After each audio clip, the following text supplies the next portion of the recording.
idea that God gave me when I was in prayer probably about 5 years ago. And I was living in New York at the time. I realized that there wasn't a place for single mothers. There wasn't any type of support group for single mothers, and that concerned me a little because we didn't always blend or mesh well with the singles groups that they had because we all had children. And so I prayed, and God gave me the title of Me Time. And this would be a time that parents, single mothers would come together and just release everything that they had on their heart, where they can grow, where they can build with one another. And we try to make the atmosphere as fun as possible and as light as possible. A lot of times we prefer to meet even at like a restaurant or the bowling alley or a place where we can be free to talk and just express ourselves. And sometimes we meet at our church on off hours, and that would be every other Wednesday.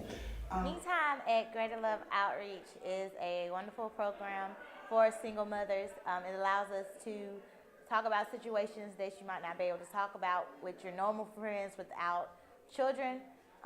It's a place where we can let our hair down and be ourselves. We have different themes for certain nights. Sometimes we come in to talk. Sometimes we have bowling night, we have movie night, we have game night.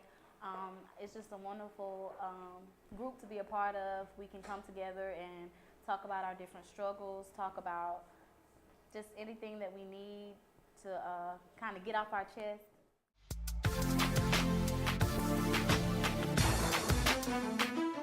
Our single mother support group, Me Time, it ranges in age group. I think our youngest mother in the group is 19 years old, or was 19 years old. I think that she turned 20. She's 19 and I'm 34, and there are a few mothers that are a little older than me, actually, single mothers that have been divorced, or also are widowed, that are close to 50. So from 19 to 50 years old, that is the age group so far of the women that participate in this outreach. It has a lot to do with the questions, I guess, from my son. He wants to know a lot of times why his dad isn't there in the home with him, and it's really difficult to put that in some term that a child can understand, because they don't get it. I don't think until they are probably maybe in their teens, or maybe even going on into adulthood, that they understand why their parents weren't together.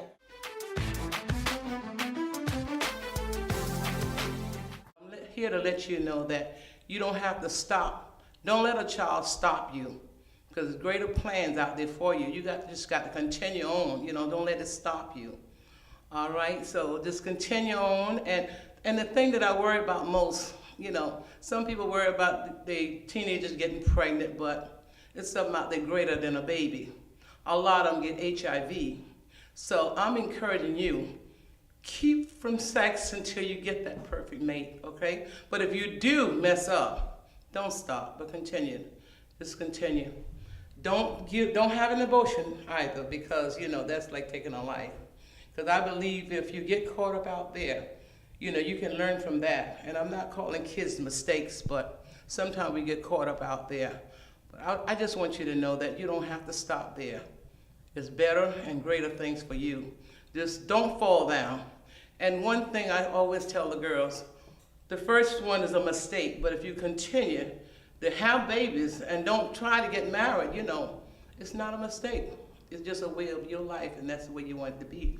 But I'm here to let you know, don't let a baby stop you. Just continue on.